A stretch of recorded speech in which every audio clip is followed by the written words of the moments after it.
Il y a 104 ans prenait fin la Première Guerre mondiale. Le 11 novembre dernier, la commune a commémoré cet anniversaire avec plusieurs moments de recueillement et pour débuter, un dépôt de gerbes au monument aux morts de Vémacar. Le cortège officiel s'est ensuite rendu au monument place du Général de Gaulle avec là aussi plusieurs dépôts de gerbes. Des élèves de CM2 de l'école Omer-Olivier ont participé à ce moment de recueillement en interprétant la Marseillaise. Le maire a lu à l'Assemblée le message adressé par le ministre des Armées, Sébastien Lecornu. Accompagné par l'ensemble philharmonique chapellois, le cortège officiel a ensuite pris la direction du cimetière militaire britannique Route nationale, avec là aussi un moment de recueillement. Ces cérémonies se sont clôturées à la mairie en toute convivialité.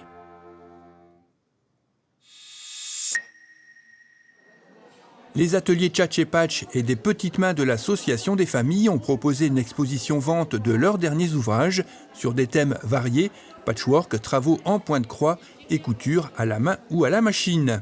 40% du profit de cette vente sera reversé à l'association Singam afin de permettre aux parents du jeune Noah atteint d'hypoplasie pontocérébelleuse, une maladie neurodégénérative périnatale, l'aménagement de leur habitation. Dans le cadre d'une rencontre d'auteurs, l'espace Mandela a accueilli Thierry Moral. Il était déjà venu sur la commune lors de la manifestation culturelle Les Caps en juin dernier, où il avait emmené le public dans ses histoires au cœur de la nature.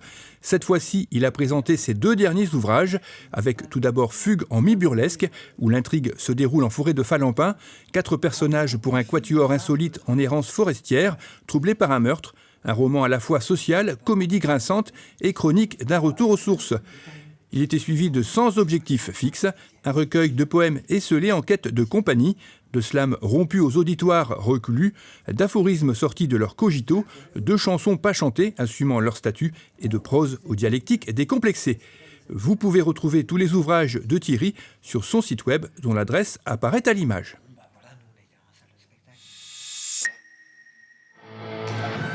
On dit de lui qu'il est les enfoirés à lui tout seul. L'imitateur Eric Barth est passé à l'espace Mandela avec son spectacle The Voices Performer.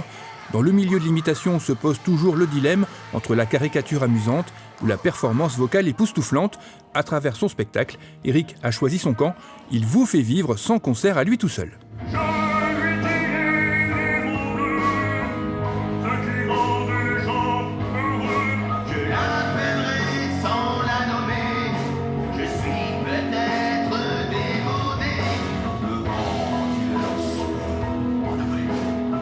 Le public et la presse le décrivent comme un ovni de l'imitation, entendez par là un organe vocal non identifiable. Feu d'artifice vocal qui explose à la vitesse du son, ce spectacle est une véritable performance où l'imitateur associe les voix et la gestuelle avec perfection et avec énormément d'humour.